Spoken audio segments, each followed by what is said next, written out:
Champion rank is the hardest rank in Fortnite, and I'm not exaggerating. There's currently 500,000 players in Champion, and that makes up 11.3% of people in rank, which makes it the highest. If you're currently struggling in Champion and want to hit Unreal, this is the video for you. I will show you guys the steps you need to take, and I will give you some tips and tricks to improve in rank and how you can get out of Champion and hit Unreal. Now let's get into the video.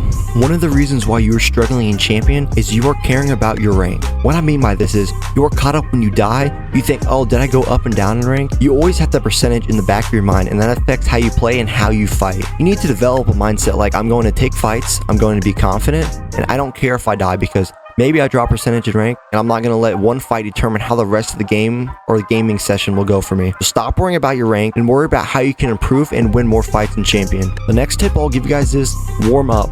And simple, but some players don't take out time before they start playing rank to warm up. I would recommend warming up free builds for 5 to 10 minutes, your PC control for about 10 minutes, and your aim and accuracy for about 5 minutes. Then hop into a box fight or zone wars and play those for about 10 or 15 minutes to get a full warm up. But if you don't have much time, you can adjust how much time you spend on build, edits, and aim. When people skip out warming up, they put themselves in a bad start when playing rank, because you are hopping straight into rank against players that have been potentially playing for hours compared to you that just got on. If you are super lazy and don't want to warm up at all, just play a couple normal build games. But I'd highly recommend warming up in some creative maps like some PC control and aim trainings. Warm up so you can have a good start in your rank session. So the next thing I want to talk about is early game. Early game is one of the most important because it sets the tone how the rest of the game will go. So the first thing I'll talk about in early game is, where are you dropping? This all depends on the player.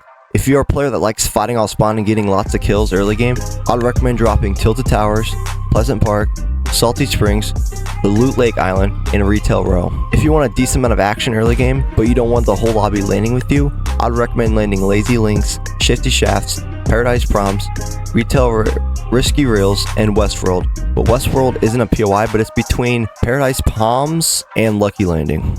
If you hate fighting off spawn and want the calm early game with no to little fighting, land at Snobby Shores, Lucky Landing, Junction, and Flush Factory. Don't land at areas like Wailing Woods, Lonely Lodge, and Haunted Hills, because there isn't much loot, and it lacks a lot of materials and loot, so don't land there.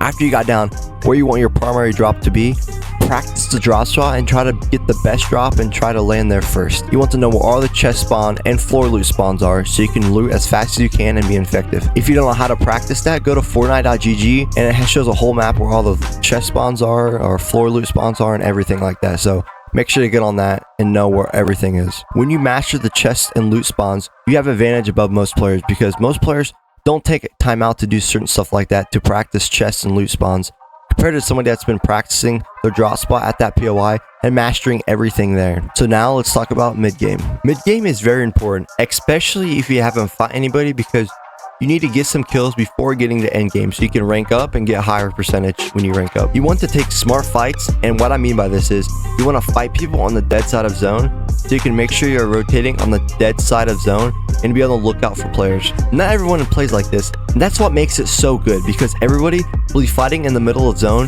and you and a couple of the players will be fighting on the dead side. This also limits third parties, because not many people on the dead side of zone. You can fight without worry of a third party, but still, be on the lookout just in case, because there could be some players around lurking, so you have to be ready at all times. If you're a player that doesn't want to fight mid-game because you already have some kills, or you just want to wait until endgame because you're not that good of a fighter in middle game, so I would recommend farming and making sure that you are 5-5-5 for wood, brick, and metal, and you have a full loadout with good guns, heals, and movement. And make sure you are ready at all times for a fight, because someone can just spray you and hit you for a lot, so be ready to fight, and make sure you're confident in that fight, because most players don't play with confidence and with an ego. That's how they lose most fights, so be ready and be confident. Now let's talk about endgame. When you play endgame, make sure you have some type of movement, because if you don't, you won't make it that far in endgame. The reason why is zones are like the OG zones in chapter 1. They pull very far, and you have to make sure you have some if you have a grappler or a rift to go, so you can rotate. Also, positioning is very important in endgame. You want to make sure you have all the angles on people. You want to always have high ground if you can, because if you get shots on people and control the game by shooting certain people on high ground, it can push people if you need a refresh. There's 2 ways you can play endgames. Those 2 ways you can play is by pushing people that are boxed up, but obviously when you push kids, you want to make sure that you're boxed up yourself when you're fighting, so you won't get beamed from third parties, so push smartly.